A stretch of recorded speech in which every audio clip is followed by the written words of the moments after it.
warahmatullahi wabarakatuh.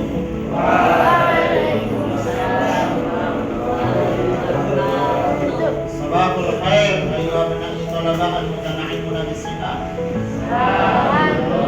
Kaifa halukum?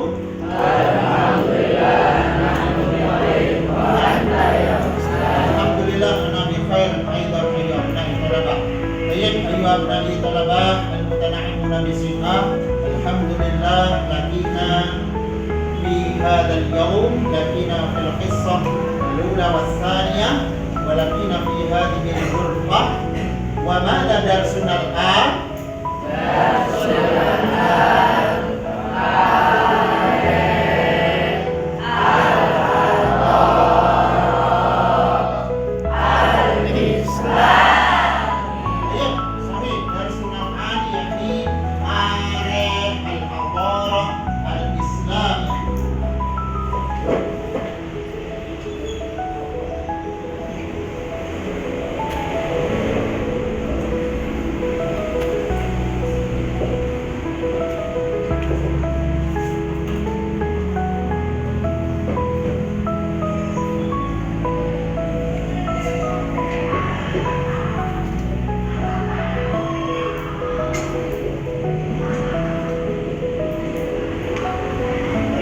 أيها بني طلبة قبل بداية هذه الدراسة نبدأ هذا اللقاء في هذا الصباح بلفظ البسملة وبقراءة الدعاء جماعة. بسم الله الرحمن الرحيم. ربي زدني علما وارزقني فهما.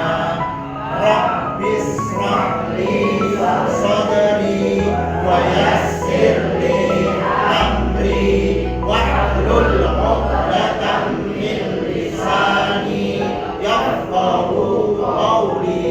Allahumma la sahla illa ma ja'altahu sahla wa anta taj'alul hasna ila Amin ya rabbal alamin. Abna'i talabah ba'da qiraati lafzil basmalah wa qira'at du'a sa'aqra' lakum kashful qudur faman du'i yasma'u falyaqul hadir wal yarfa' yadahu. Fahimtum? Baik, al-awwal Ahmad Miqdad. Ayo hadarta alhamdulillah. Alano. Ayo alhamdulillah hadarta. Arfan Dika Fakhrul Islam. Ayo alhamdulillah. Aidin Rafif. Ayuha Danish. Alhamdulillah. Zaki Salman. Ayuha Dani hadir. Haidar Rafiq. Alhamdulillah. Iqbal Zulfikar. Alhamdulillah. Jangki Ausak Dausak. Ayo alhamdulillah. Umara Banyu Argani. Ayo Eka. Ayo Aiman Naim. Ayo Alfi Mumtaz. Ayo Dede Affan. Ayo Dede Karel.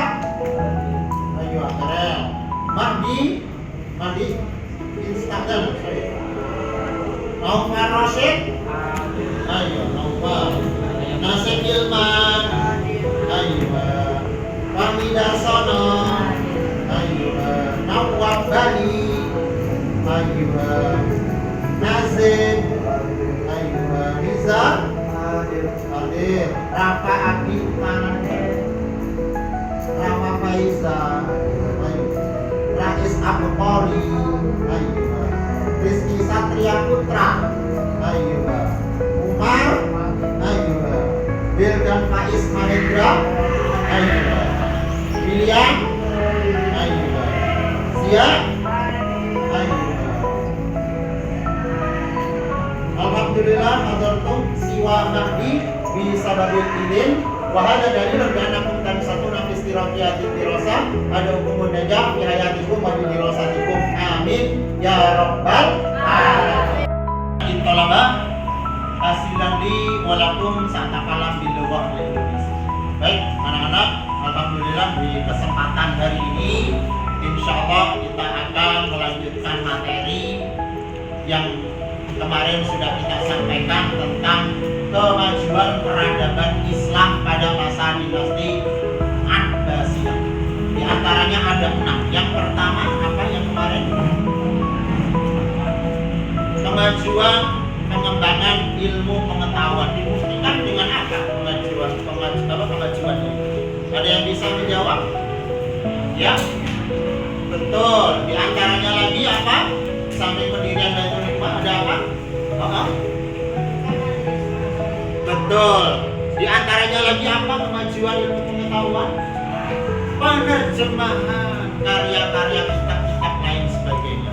Terus ada lagi kemajuan peradaban Islam pada masa dinasti Abbasiyah. Yang lainnya apa? Bidang apa? Ada yang tahu? Kemajuan dalam bidang? Bukan, yang lain. Yang lain kemajuannya selain dalam kemajuan bidang ilmu pengetahuan, kemajuan bidang apa lagi? Tertib administrasi yang dimulai pada masa Abu Ja'far Al-Mansur. Di antaranya dibentuk apa? Ada yang tahu? Ya? Betul, pengangkatan wazir. Wazir pertamanya siapa? Kemarin siapa sudah saya sampaikan? Ya? Ingat bisa? Ya? Khalid bin Barman. Itu tadi sekilas tentang kemajuan peradaban Islam pada masa dinasti Abbasiyah. Ada 6 bidang aspek, tadi sudah disebutkan 2. Di antaranya ada kemajuan ilmu pengetahuan, kemudian tertib administrasi pemerintah. Di pertemuan kali ini kita akan melanjutkan materi tentang peran ilmuwan-ilmuwan muslim pada masa dinasti Abbasiyah. Mari perhatikan ke layar. Ini tujuan pembelajaran kita, ya. Kita belajar pagi hari ini tujuannya adalah agar supaya apa? Bisa mengambil nilai-nilai semangat ibrah dari para ilmuwan-ilmuwan muslim dinasti Abbasiyah ketika itu. Bayangkan ketika itu teknologi belum canggih, alat komunikasi belum ada, tetapi karya-karya hebat sampai detik ini kita masih bisa lihat.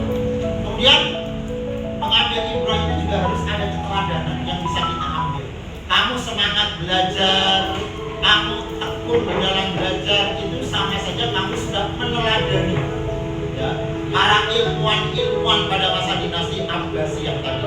Kemudian nanti kamu juga bisa mengidentifikasi peran serta menceritakan peran daripada tokoh-tokoh dinasti ilmuwan dinasti Abbasiyah. Lalu ini sumber bahan ajar kita sama dengan yang ada di buku kalian, pegangan kalian. Kemudian coba diperhatikan satu gambar ini. Gambar apa kira-kira? Ada yang bisa melihat gambar apa itu? Jelas tidak? Gambar tentang apa? Ya? Gambar tentang apa itu? Terlihat banjir. Itu yang sedang ngapain itu coba?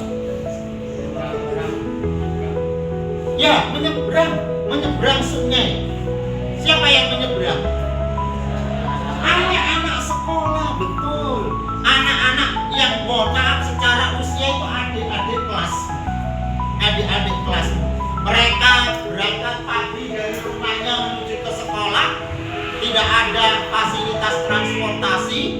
Yang ada adalah hanya setas tali tambang yang kuat dari ujung sungai ke ujung sungai. Mereka bergelantungan, ya, agar supaya apa? Tidak basah bajunya. Ada yang terpaksa harus apa? Berenang sembari mengangkat apa? Tasnya, bajunya supaya tidak basah. Betapa harus disyukuri. Kamu tidak perlu susah-susah harus bergelantungan tali, cukup jalan dari asrama ke sini, ya, sudah bisa duduk manis tanpa harus hujan-hujanan basah-basahan, ya. Tapi ayi ala birabikuma tukadziban. Lalu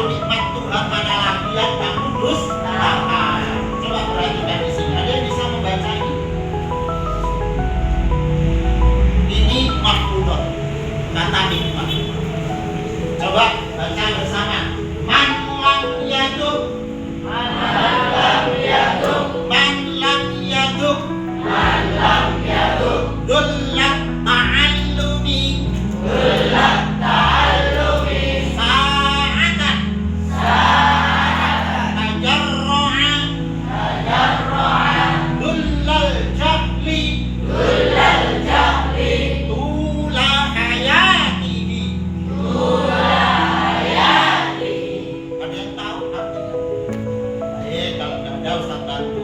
Man lam yaduk, barang siapa yang belum pernah merasakan gelap ta'allumi, susahnya, beratnya, sulitnya mencari ilmu.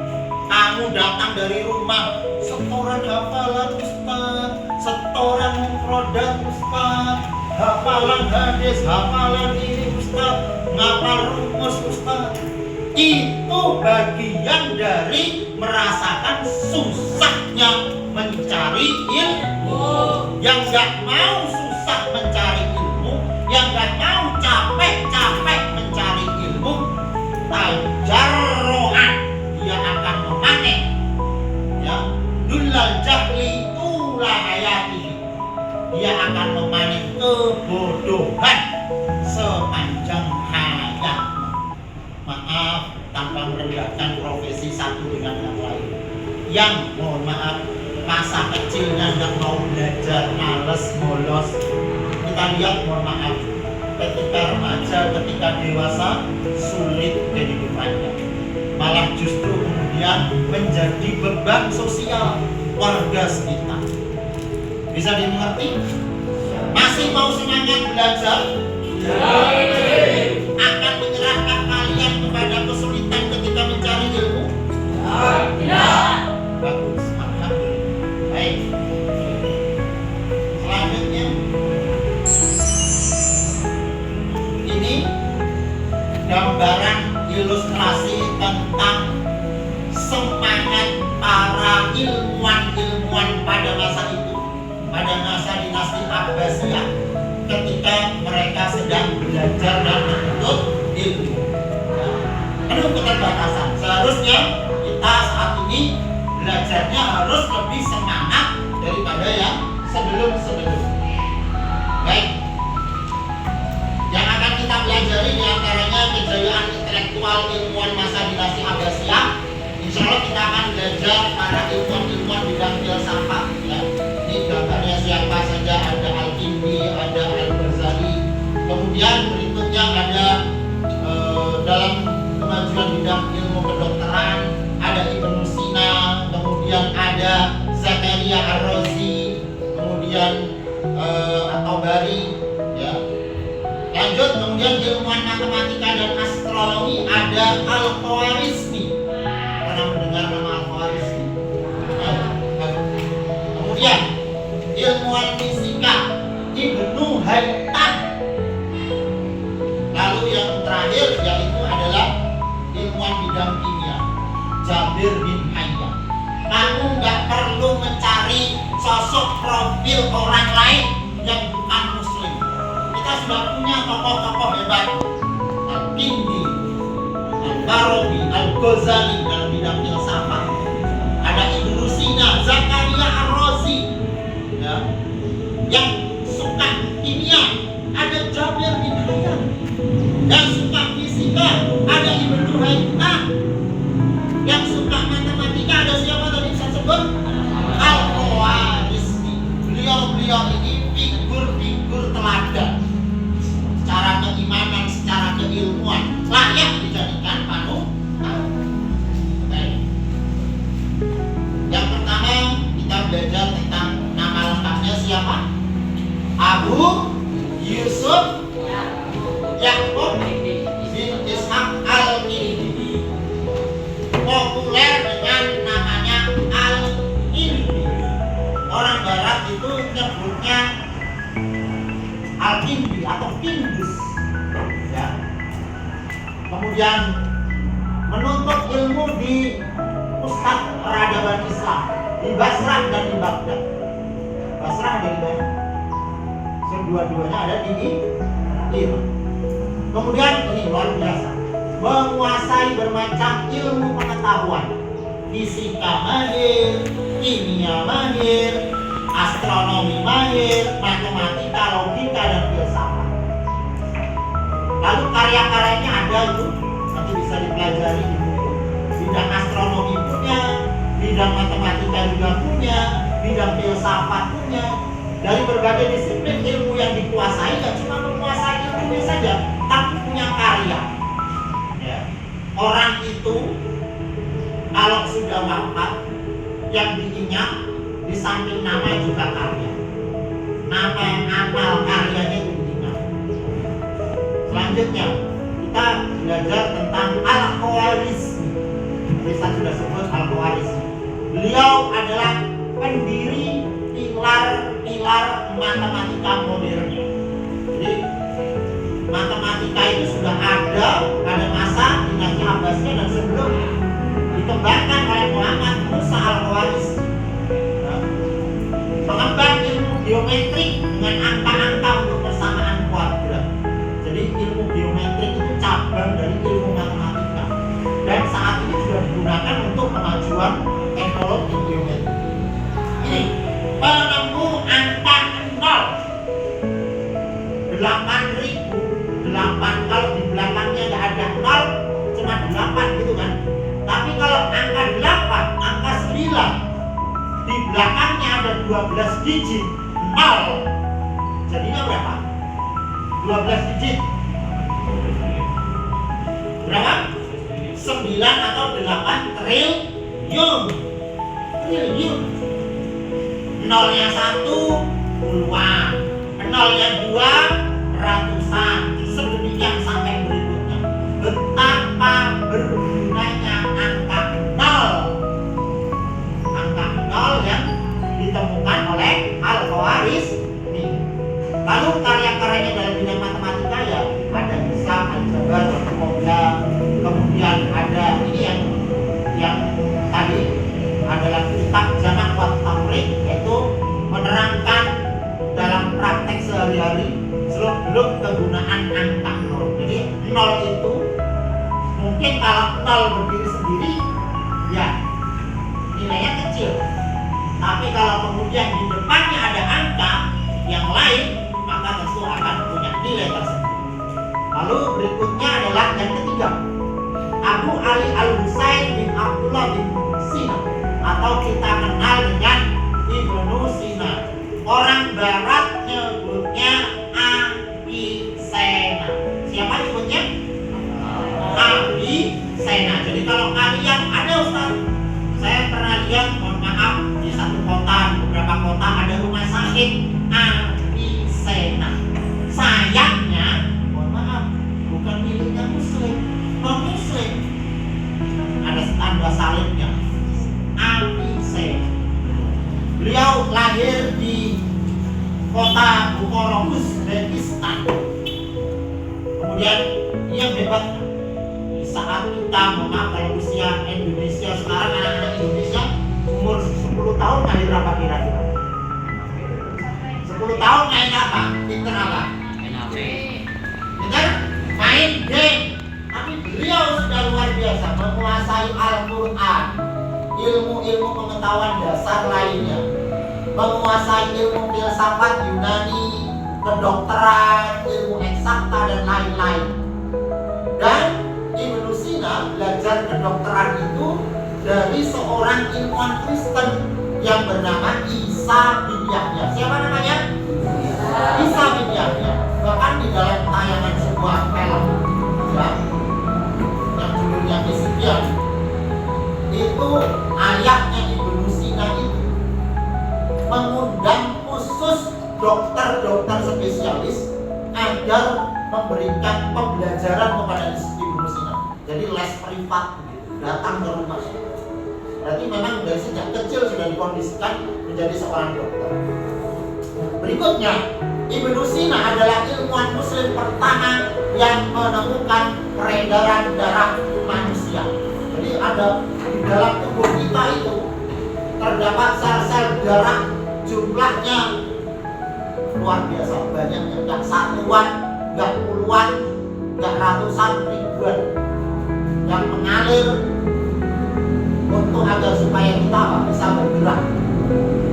Dokter yang pertama kali melakukan praktek pembedahan, coba bayangkan waktu itu belum dikenal bios. Kalau sekarang kan mau dipraktek operasi tangan Ustaz sebelah kanan kiri, operasi 15 jahitan di bios. Sebelah kanan operasi jahitan dalam, bedanya jahitan luar itu terlihat Kalau yang sebelah kanan itu jahitan dalam tidak terlihat jahitan. Jadi kalau yang jahitan luar setelah dibuka perban harus digunting satu-satu. Rasanya sakit. Sedangkan yang kanan nggak perlu digunting karena nggak ada lagi benangnya. Kalau yang sebelah kiri ada. Waktu itu sudah dibius saja rasanya sakit. Bayangkan betapa hebat, betapa beraninya Ibnu Sina melakukan praktek pembedahan pertama kali. Dulu zaman kakek-kakekku, mohon maaf kalau kita pakai apa? Pernah dengar? Oh, golok terlalu tajam. Putus nanti kalau golok apa? Ada yang pernah? Ada yang tahu? Kalau bambu pakai bambu yang tajam. Sekarang sudah pakai sinar. Dulu sudah pakai gunting di bogem sana. 3 kali potongan, kerak teriak 1 kali. 3 kali potongan teriak 3 kali. Sekarang sudah luar biasa. Pakai sinar lah, laser. Bahkan habis hitam saja sudah bisa langsung lari-lari main bola. Betul nggak? Ya kan kemajuan teknologi, kemajuan bidang kesehatan dan kedokteran. Lalu berikutnya dikenal juga sebagai dokter ahli jiwa. Yang mentalnya sakit, yang psikisnya sakit, dia bisa mengobati. Karya terbesarnya adalah Al-Qanun fi Haqi.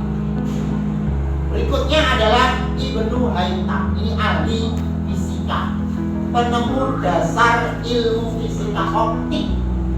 Orang Barat menyebutnya Hazen. Kemudian mengecam pendidikan di Basrah dan Baghdad, lanjut ke Mesir. Kemudian juga menguasai fisika, ilmu optik, filsafat, matematika dan teknologi. Karya utamanya dalam bahasa Arab bidang optik itu pernah hilang, tapi terjemahannya masih bisa ditemukan. Karya yang luar biasa adalah Mizanul Hikmah, mengurai tentang masalah atmosfer. Lalu berikutnya adalah Jabir bin Hayyan. Ini yang disebut dengan ulama ahli kimia, lahir di Kufah, Irak. Orang Barat nyebutnya Jabir. Orang Barat nyebutnya siapa? Jabir. Ilmuwan bidang kimia, keahliannya didapatkan dari seseorang guru bernama Bermanti Fisher. Ya, mengembangkan teknik percobaan secara terencana dan beraturan dalam penelitian kimia. Jadi kimia yang sekarang dipelajari nanti ketika aliyah kalian akan belajar ilmu kimia itu sudah ada masa Daulah Abbasiyah waktu itu dikuasai oleh namanya Jabir bin Hayyan. Karya-karyanya dalam kitab kimia ada kitab Al-Kimia, As-Sab'i, Al-Hikmah, Al-Falasifah dan lain sebagainya. Yang berikutnya adalah Zakaria Ar-Razi, ini ilmuwan bidang kedokteran. Orang Barat menyebutnya Razes. Karya utama beliau adalah Al-Judari wal Hisbah, adalah risalah kimia klinik kedokteran tentang cacar dan campak. Ada yang pernah sakit cacar campak? Gimana rasanya? Gatal, panas, betul ya? Waktu itu sudah ditemukan obatnya dan penyakitnya oleh Zakaria Ar-Razi, atau orang Barat menyebutnya Razes. Ya. Karya utamanya adalah Al-Hawi. Apa itu Al-Hawi? Ensiklopedia kedokteran, terdiri dari 20 jilid, ya kan? Diterjemahkan ke bahasa Latin. Lalu yang terakhir adalah Muhammad bin Ahmad Al-Imam Abu Hamid At-Tusi Al-Ghazali. Orang nyebutnya Ghazali. Lahir di Persia, ya, menguasai ilmu pengetahuan pokok seperti ilmu mantik atau ilmu logika, falsafah, fikih, bangsa ini. Saking cerdasnya Al-Ghazali sama Imam Haramain, beliau dikatakan sebagai lautan yang bertepi. Apa maksud lautan yang bertepi? Kamu kalau lihat lautan gimana? Luas, gak ada ujung. Ilmunya itu luas, kayak gak ada batasnya. Sekarang jarang kita menemukan seperti ini, ya kan? Paling seseorang hanya menguasai misalnya bahasa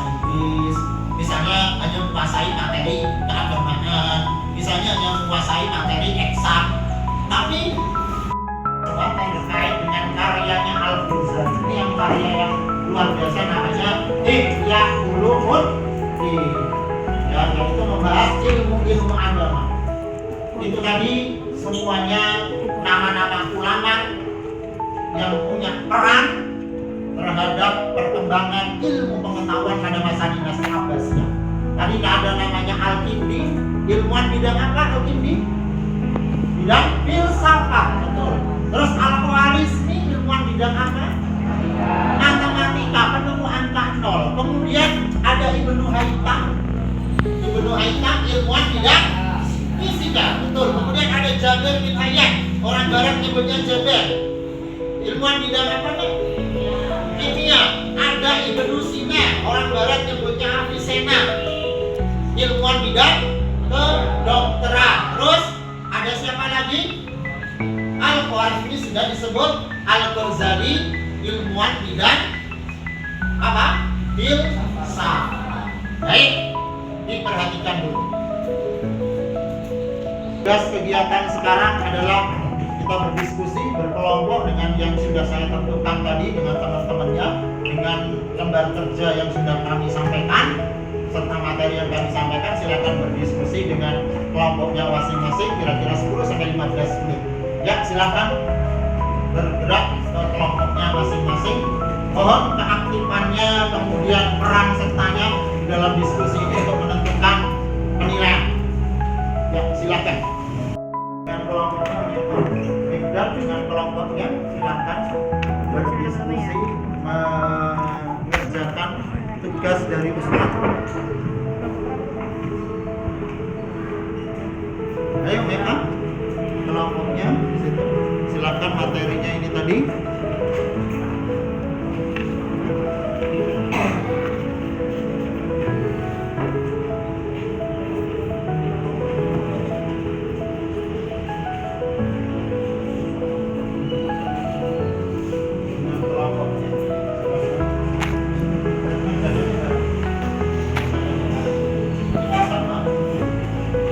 Berarti yang ditulis paling atas nanti nama terakhir aja.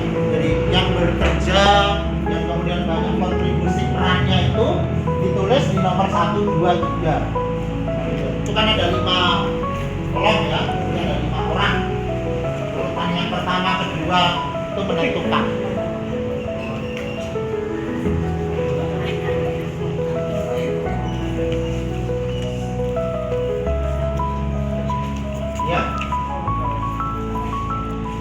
Cukup namanya saja untuk kelompoknya.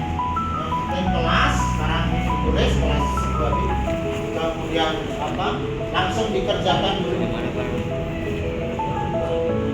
Waktu untuk diskusi sudah cukup. Sekarang Ustaz minta untuk presentasi kelompok Mikdam terlebih dahulu. Ya, silakan yang maju semuanya empat-empatnya di tengah sini. Yang lain juga membantu untuk ikut mendengarkan dan support. Baik, coba dari LKPD atau lembar kerja tadi sudah Ustaz sampaikan dan juga terkait dengan ilmuwan-ilmuwan yang sudah Ustaz sampaikan. Coba karakter positif apa ya yang dapat kalian miliki dari semangat ilmuwan Islam Daulah Abbasiyah yang telah kalian pelajari dari biografi. Apa semangat positifnya, karakter positifnya?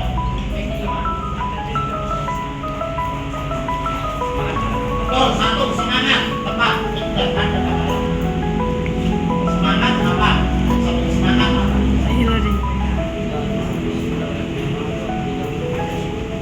Apa? Gigih, ya semangat gigih untuk menuntut ilmu. Terus berikutnya apa?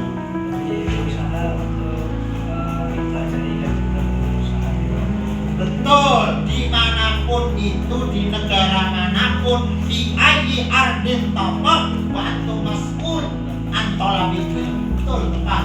Lalu, Nawa, Bari, apa kira-kira semangat positifnya?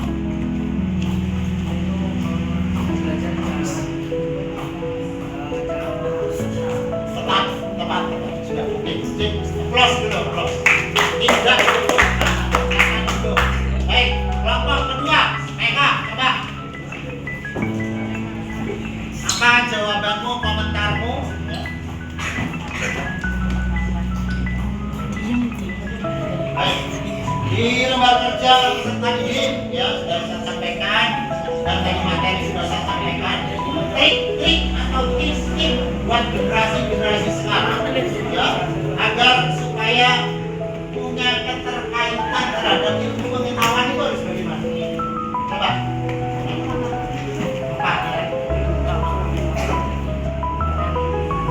Oke, menarik ya, menggunakan konten-konten menarik ya. Oke, baik.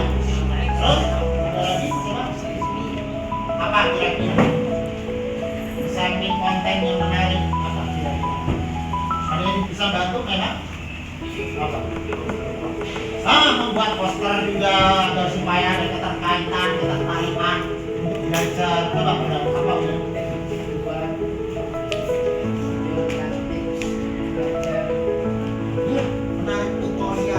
belajar mudah karena kan banyak ya tutorial masak dan lain sebagainya. Oke, aplaus. Oke, aplaus.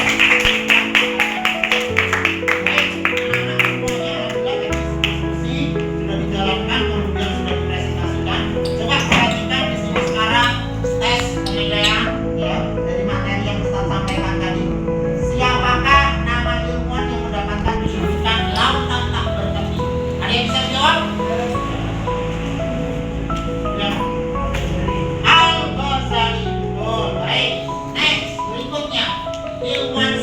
Yang pertama kali melakukan praktek pemudahan luar biasa belum ditunjukkan saja sudah bisa menjawab.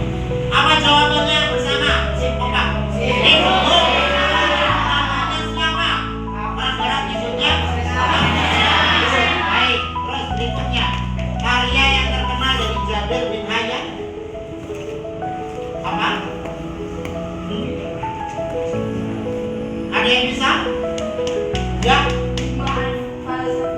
Hikmah al-falasafiyah.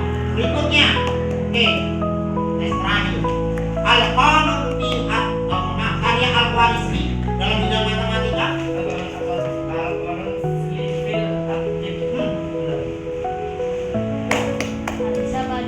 Al-Hisab al-Jabar wa Muqabilah. Ini yang operasional keseharian tentang menemukan angka. Ya, alhamdulillah luar biasa. Ibroh yang terakhir, maaf.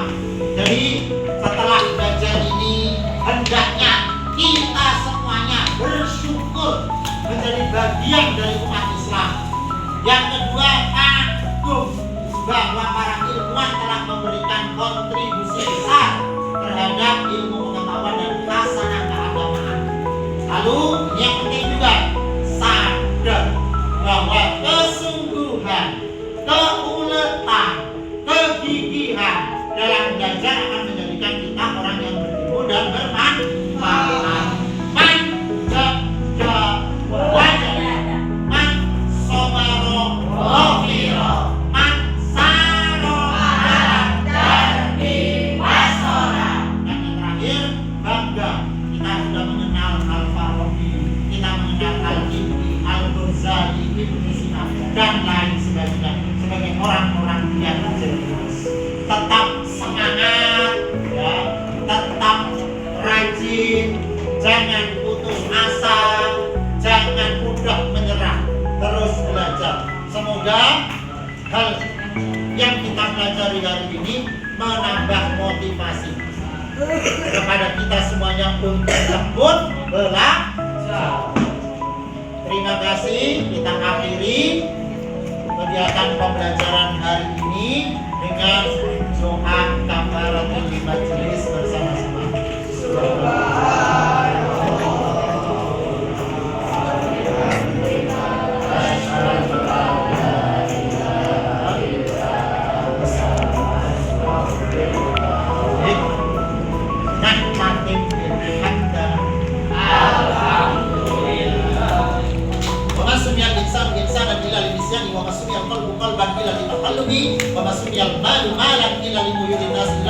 Akhirul kalam, wassalamualaikum warahmatullahi wabarakatuh.